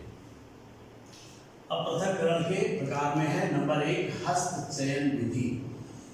हस्तचयन विधि का प्रयोग पृथक्करण में तब करते हैं जब इनग्रेडिएंट या अनचाहे पदार्थों की मात्रा कम से कम हो, तब हम हस्तचयन विधि से पृथक्करण करते हैं। जैसे दालों से, जो दाल आप खाते हैं, इन दालों के साथ जो कंकड़ पत्थर या लकड़ी वगैरह है, इनको बाहर निकालने की या हस्तचयन विधि द्वारा ही की जाती है। Number 2, threshing. थ्रेसिंग का मतलब है जब इन अपशिष्ट पदार्थों यानी अनचाहे पदार्थ जो बहुत अधिक मात्रा में हो और बहुत अधिक मात्रा में हमको पृथक्करण करना हो, तब हम इस विधि का इस्तेमाल करते हैं। जैसे गांव से रिलेटेड जितने भी बच्चे हैं सब समझते होंगे कि गांव में अप्रैल और मई में जब गेहूं की कटाई हो जाती है तो गेहूं के पौधे यानी पेड़ से और बाल से गेहूं के दाने अलग करने के लिए एक मशीन, पावर मशीन का इस्तेमाल करते हैं जो ट्रैक्टर द्वारा चलाया जाता है। उसमें से उसको डाल देते हैं, तो डालने पर जो पेड़ होता है वो भूसे के रूप में कन्वर्ट हो जाता है और बाल से गेहूं के दाने ग्रेन अलग हो जाते हैं और वो छन्नी के द्वारा, उसमें थ्रेसर में बड़े बड़े छन्ने भी लगे होते हैं, उनके द्वारा एक तरफ इकट्ठा हो जाता है और रॉ मटेरियल यानी जो अनचाहा पदार्थ है वो बाहर भूसे के रूप में आगे इकट्ठा हो जाता है। तो उसको कहते हैं थ्रेसिंग। ये थ्रेसर के द्वारा होती है, थ्रेसर को ट्रैक्टर के द्वारा चलाया जाता है। Number 3 OSI. ओसाई का मतलब है जब मीडियम स्तर का मिश्रण हो आपके पास, बहुत ज़्यादा ना हो, मीडियम स्तर का मिश्रण हो जिसमें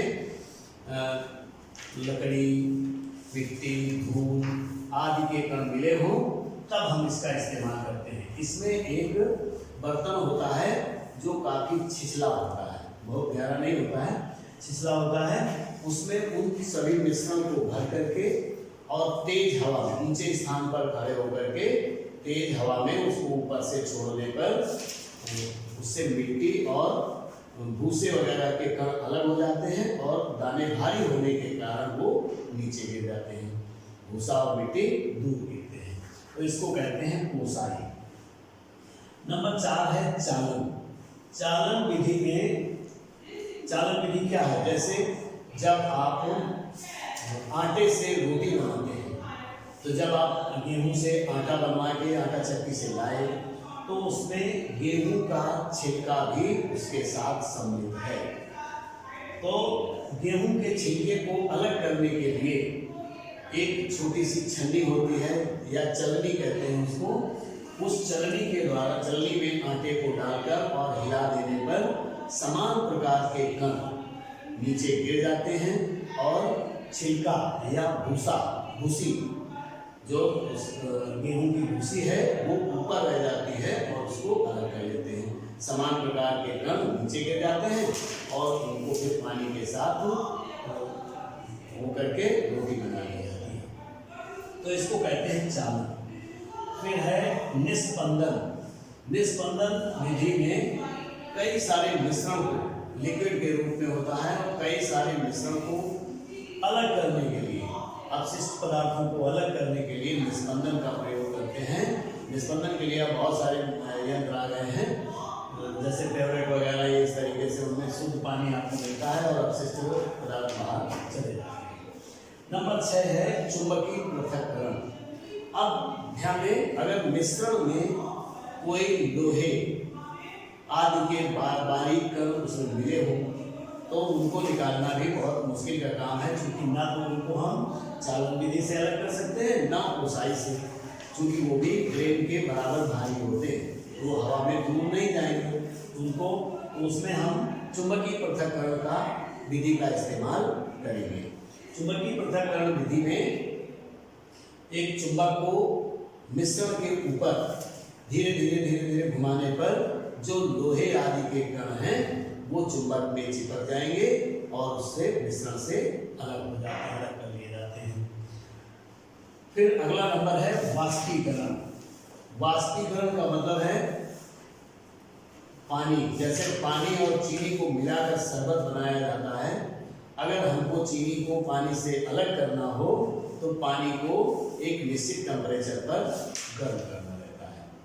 गर्म करके उसको वाष्प के रूप में बाहर निकालना रहता है। तो गैस में रख दें अगर उसको, पानी को, चीनी मिले हुए पानी को, तो धीरे धीरे करके जल वाष्प बनकर उड़ जाता है और चीनी उस बर्तन में की तली में रह जाती है। वाष्पीकरण विधि द्वारा समुद्र के पानी से नमक अलग किया जाता है। ये सबसे महत्वपूर्ण चीज है। समुद्र के पानी से नमक को अलग करने की विधि ही विधि वाष्पीकरण है। बहुतायत में वाष्पीकरण का उपयोग किया जाता है। तो इस प्रकार से ये चैप्टर आपका लगभग पूरा हो गया। अब केवल अभ्यास कार्य है, तो अभ्यास कार्य को भी आप देख लीजिए तो चैप्टर ही कंप्लीट हो जाए। अभ्यास कार्य में है, पहला है सही विकल्प पर उचित का चिन्ह लगाइए। नंबर का है दाल और चावल से मिट्टी या छोटे छोटे कंकड़ एवं पत्थर के टुकड़े अलग करेंगे। तो 4 ऑप्शन है। नंबर 1 थ्रेसिंग से, नंबर 2 विनोइंग से, नंबर 3 हस्तचयन से और नंबर 4 चालन से। तो तीसरा ऑप्शन इसका सही है, हस्तचयन से। यानी सही विकल्प में दाल और चावल से मिट्टी या छोटे छोटे कंकड़ या पत्थर के टुकड़े हस्तचयन विधि से अलग करेंगे। नंबर खा चीनी पानी की इस अवस्था में शीघ्र घुलती है। तो नंबर 1 बर्फ मिले पानी में यानी ठंडा पानी, नंबर 2 गर्म पानी, नंबर 3 साधारण पानी और नंबर 4 किसी में भी नहीं। तो चीनी गर्म पानी में जल्दी घुल जाती है, ठंडे पानी में देर से घुलती है। तो गर्म पानी में इसका सेकंड ऑप्शन सही है। फिर फिल्ट्रेशन की विधि आवश्यक है। नंबर 1 आटा छानने के लिए, नंबर 2 दूध से मक्खन निकालने के लिए, नंबर 3 पानी से भाप बनाने के लिए, नंबर 4 चाय पत्ती को चाय से अलग करने के लिए। तो फिल्ट्रेशन विधि की विधि आवश्यक है। नंबर 4 सही है इसका, चाय पत्ती को चाय से अलग करने के लिए। नंबर घ थ्रेसिंग विधि का उपयोग किया जाता है। नंबर 1 समुद्र के जल से नमक बनाने के लिए, नंबर 2 मिश्रण से पदार्थों को अलग करने के लिए, नंबर 3 वाष्पीकरण के लिए, नंबर 4 अन्य कणों को, अन्य का मतलब अनाज के कणों को उनकी डंडियों व बालियों से अलग करने की क्रिया के लिए। तो यही ऑप्शन सही है। थ्रेसिंग विधि का उपयोग अनाज के कणों को उनकी डंडियों व बालियों से अलग करने की क्रिया के लिए। अब है क्वेश्चन नंबर 2 रिक्त स्थान भरिए। तो नंबर का है हस्तचयन विधि खाली स्थान के काम में लाई जाती है। तो हस्तचयन विधि बीनने के काम में लाई जाती है। नंबर खा अन्य कण भारी होने के कारण सीधे खाली स्थान पर गिरते हैं। तो सीधे जमीन पर गिरते हैं। ठीक, हल्के पदार्थ होते हैं वो बाहर की ओर उड़ जाते हैं हवा में। नंबर गा गंदले पानी को खाली स्थान करने के लिए फिल्टर पेपर विधि एक उत्तम विधि है। तो खाली स्थान में भरे के साफ करने के लिए, तो गंदले पानी को साफ करने के लिए फिल्टर पेपर विधि एक उत्तम विधि है। नंबर लोहे के बारीक कण खाली स्थान से चिपक जाते हैं। और लोहे के बारीक कण खाली स्थान, तो खाली स्थान में क्या बना है? चुंबक से चिपक जाते हैं। नंबर अंगा नमक व अन्य घुलनशील पदार्थों को खाली स्थान विधि द्वारा अलग कर सकते हैं। तो नमक व अन्य घुलनशील पदार्थों को वाष्पीकरण विधि द्वारा अलग कर सकते हैं। यानी खाली स्थान में वाष्पीकरण भरेंगे। तो बच्चों इसका अभ्यास कार्य भी हो गया। इस क्लास में बस इतना ही, आपका चैप्टर भी कंप्लीट हो गया। आगे नेक्स्ट क्लास में थैंक यू।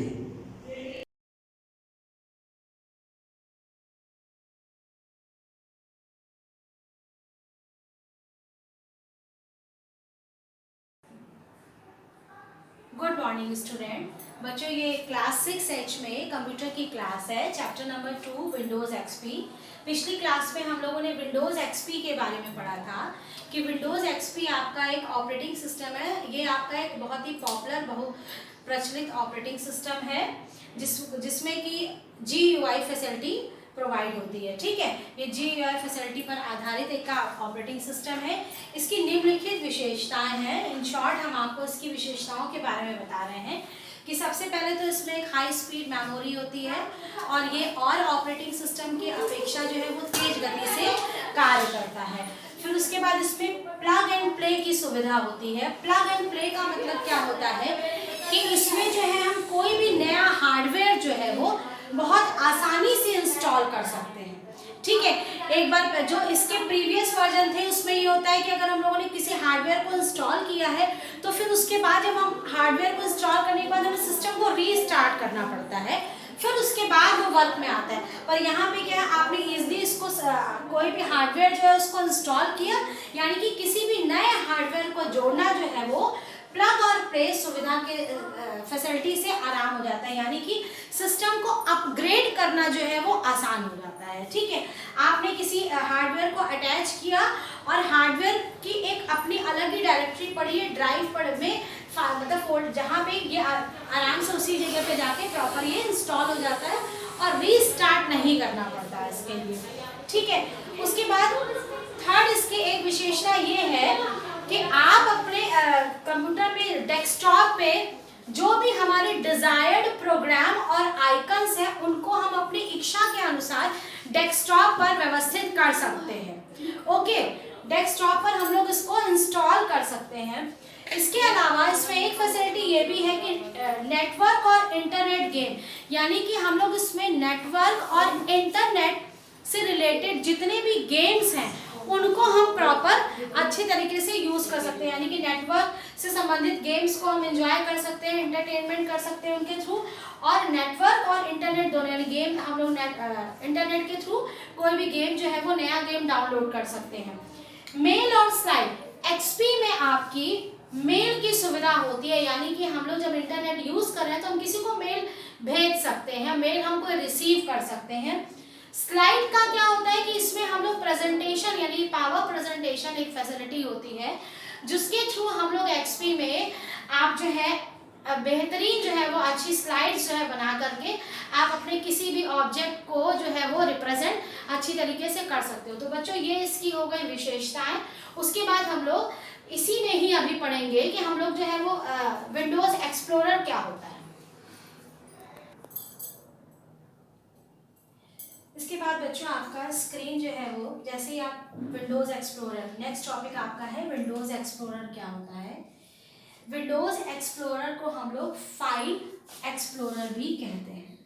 इसको फाइल एक्सप्लोरर या फाइल मैनेजर भी हम लोग कहते हैं। ठीक है, ये आपका सबसे पहले तो हमारी ये विंडोज एक्सप्लोरर या जिसको हम लोग फाइल मैनेजर कहते हैं, इसको हम लोग ओपन कैसे करेंगे और इसका यूज क्या है। फाइल मैनेजर जैसे कि आपको नाम से ही दिख रहा है कि ये एक ऐसी विंडो होगी जहां पर आपकी सारी फाइल और फोल्डर्स जो है वो पड़े रहेंगे। तो आपका जो विंडोज एक्सप्लोरर है उसका काम क्या करता है, विंडोज एक्सप्लोरर मेनली क्या करता है, जितने भी आपके जो फाइल और फोल्डर्स हैं उनको एक पूरे ट्री स्ट्रक्चर या उनको एक पूरा ऑर्गेनाइज्ड या व्यवस्थित तरीके से उसको डिस्प्ले करता है और उसको कंप्यूटर में स्टोर रखता है। ठीक है, तो इसको हम लोग कहते हैं एक्सप्लोरर का मीन्स क्या हुआ कि इसकी हेल्प से हम लोग किसी भी फाइल को, या आप जो कंप्यूटर में जहां पर भी हार्ड डिस्क पे कहीं कोई फाइल पड़ी है तो विंडोज एक्सप्लोरर की हेल्प से हम लोग वो फाइल हमारी कहाँ पड़ी है उसका हम लोग पाथ देख सकते हैं और हम लोग उसको सर्च भी कर सकते हैं और पूरी उसकी इंफॉर्मेशन की, मतलब उससे कितनी स्पेस लिया है, मतलब पूरी प्रॉपर्टी जो है उस पर्टिकुलर फाइल की वो आपको क्लियर हो जाएगी। तो सबसे पहले आपको ये पता होना चाहिए कि हम लोग विंडोज एक्सप्लोरर को, how to open Windows Explorer, हम लोग विंडोज एक्सप्लोरर को हम लोग खोलते कैसे हैं। ठीक है, आप सबको हमने ये बताया विंडोज एक्सप्लोरर जो है वो, इसको हम लोग फाइल मैनेजर भी कहते हैं। ये आपका एक एसेसरीज की एक फैसिलिटी है। सबसे पहले हम लोग स्टार्ट बटन पे जाके क्लिक करते हैं। Click on start button. सबसे पहले आपने स्टार्ट बटन पे क्लिक किया, उसके बाद आपने ऑल प्रोग्राम पे क्लिक किया। ऑल प्रोग्राम के बाद आप एसेसरीज पे जाके क्लिक करेंगे। ठीक है बच्चों, ऑल प्रोग्राम के बाद आप लोग एसेसरीज पे जाएंगे। कभी कभी ऑल प्रोग्राम के बाद आपका बीच में एक प्रोग्राम भी पड़ा रहता है, तो हो सकता है कि आपका प्रोग्राम के बाद एसेसरीज है और कभी कभी डायरेक्टली जो है वो एसेसरीज भी दिखाई पड़ता है। तो एसेसरीज पे जाके क्लिक करेंगे और एसेसरीज पे जब हम लोग क्लिक करेंगे तो वहां पे आपका आएगा विंडोज एक्सप्लोरर। विंडोज एक्सपी में आपका यहाँ पे फाइल मैनेजर, फाइल एक्सप्लोरर नहीं लिखा होगा, हमेशा विंडोज एक्सप्लोरर ही लिखा होगा। जैसे ही आप लोग विंडोज एक्सप्लोरर पे क्लिक करेंगे, आपकी ये विंडो आपको जो मैंने यहाँ पे दिखाई है, ये आपकी फाइल मैनेजर, या इसको हम लोग कह सकते हैं, this is also called the Windows explorer की ये विंडो है। ये विंडोज एक्सप्लोरर की विंडो है। ठीक है, विंडोज एक्सप्लोरर की ये विंडो आपकी स्क्रीन पर इस तरह से ओपन हो जाती है। अब आप इस विंडो को अगर ध्यान से देखें तो सबसे पहले जो ये ऊपर वाला बार है, देखिए ये जो आपका डिवाइड हुआ है, ये इस तरह से जो पट्टी आ रही है, इसको हम लोग बार बार बोलेंगे बार। इस बार से आप कंफ्यूज मत होइएगा, इसको कहते हैं। तो जो सबसे पहला वाला जो बार है, ये वाला जो सबसे पहला आपका बार है, इसको हम लोग बोलते हैं टाइटल बार। जितनी भी विंडो की स्क्रीन आती है सब में आपका टाइटल बार जरूर होता है। टाइटल बार ये बताता है कि कौन सा प्रोग्राम आपने खोला। जैसे सपोज आपने कोई अपनी नोटबुक, जब आप अपनी कॉपी बनाते हैं तो कंप्यूटर की कॉपी में आप कंप्यूटर का नाम लिखेंगे ना, सब्जेक्ट का नाम लिखते हैं, तो जो सब्जेक्ट है वो ये बताते हैं। जैसे जब हम कॉपी देखेंगे, जैसे अभी आपकी कॉपियां सबमिट होना शुरू हो गई हैं, तो उसमें क्या है कि आपने 12 कॉपी सबमिट करी और हमने एक कॉपी उठाई, तो हमको कैसे पता चलेगा? पेज देख के फ्रंट पेज पे तो लिखा होगा आपका नाम, आपकी क्लास और सब्जेक्ट। तो सब्जेक्ट से हमको ये समझ में आया कि हाँ ये कंप्यूटर की, मैथ्स की, इंग्लिश की। तो यहाँ पर जो ये जो टाइटल बार होता है, ये बताता है कि कौन सा प्रोग्राम आपका ओपन हुआ है। ठीक है, यहाँ पे 3 आपके बटन बने होते हैं, इसको हम लोग कहते हैं क्लोज बटन। ये क्लोज बटन क्या करता है? इस प्रोग्राम विंडोज एक्सप्लोरर को क्लोज कर देगा, यानी कि जो विंडो खुली हुई है उसको क्लोज कर देगा। ये होता है मैक्सिमाइज। अगर मान लीजिए, और ये बटन होता है मिनिमाइज का, ये मैक्सिमाइज का, ये मिनिमाइज का। मैक्सिमाइज का मतलब क्या होता है? ये जो विंडो है उसको पूरे स्क्रीन के बराबर बड़ा सा खोल देता है। और मिनिमाइज का मतलब क्या है कि ये आपका डेस्कटॉप का जो स्टेटस बार होता है, इसको मिनिमाइज करके वहां पे रिस्टोर कर देगा, वहां पे ये इसको स्टोर कर देगा। तो ये तो हो गया ये। उसके बाद सेकंड आपका आता है मेन्यू बार। सेकंड वाला जहां पे आपको file, edit, view, tool, help, ये आपके मेन्यूज दिए हुए हैं। तो ये पूरी लाइन जो है हमेशा टाइटल बार की सेकंड वाली जो बार होती है वो हमेशा मेन्यू बार की होती है। फिर उसके बाद आता है टूल बार। टूल बार में क्या होता है कि टूल बार में आपकी कुछ पिक्चर्स बनी होती हैं, जो आपकी फाइल, एडिट, व्यू के अंदर होती हैं, वो यहाँ पे फ्रीक्वेंटली वर्क करने के लिए उनके सिंबल्स यहाँ ऑलरेडी पड़े रहते हैं। तो आप इसको क्लिक करके यूज करो या टूल बार में, तो टूल बार ये हो गया, उसमें कुछ पिक्चर्स होती हैं। उसके जस्ट नीचे आपका एड्रेस बार होता है। एड्रेस बार का मतलब ये होता है कि सपोज मान लीजिए कि हमने यहाँ पर ये आपका एक, मैंने यहाँ पे लिखा है इंडिया। अगर मैंने माउस से इसको सेलेक्ट किया है तो इसका पूरा पाथ जो है एड्रेस यहाँ पे आ जाएगा, यानी कि जो भी सेलेक्टेड आपने फाइल होगी या फोल्डर होगा उसका एड्रेस पूरा यहाँ पर आ जाएगा। तो ये होता है एड्रेस बार। अब आप ये जो इस विंडोज एक्सप्लोरर का ये जो पूरा बीच में जो व्हाइट पोर्शन देख रहे हैं, जिसको मैंने ये इस तरह से डिवाइड हुआ है, तो ये बहुत चौड़ा नहीं है, बहुत ही पतला, इस तरह से यहाँ पे डिवाइड होता है ये। ठीक है, तो ये आपका वर्किंग एरिया इसका होता है, पूरा व्हाइट पोर्शन होता है और बीच में एक लाइन आपकी वर्टिकल में इस तरह से होती है। ये पोर्शन जो है विंडोज एक्सप्लोरर जो है वो 2 पार्ट में डिवाइड होता है। पहला आपका क्या होता है? लेफ्ट साइड, और दूसरा आपका होता है राइट पेन। एक पहला आपका कहलाता है लेफ्ट पेन और सेकंड आपका होता है राइट पेन। लेफ्ट पेन को हम लोग ट्री पेन भी कहते हैं और राइट पेन को हम लोग कंटेंट पेन भी कहते हैं। ठीक है बच्चों, लेफ्ट पेन को हम लोग ट्री पेन और राइट पेन को हम लोग कंटेंट पेन भी कहते हैं। ट्री पेन में क्या होता है? जो भी आपके फाइल और फोल्डर्स आपके ड्राइव में स्टोर है, तो जितनी भी आपके कंप्यूटर में ड्राइव है CDE, वो सारी ड्राइव मेंशन होती हैं। उसके अलावा जितनी भी फाइल और फोल्डर है वो ट्री स्ट्रक्चर में वो यहाँ पे दिखाई देते हैं।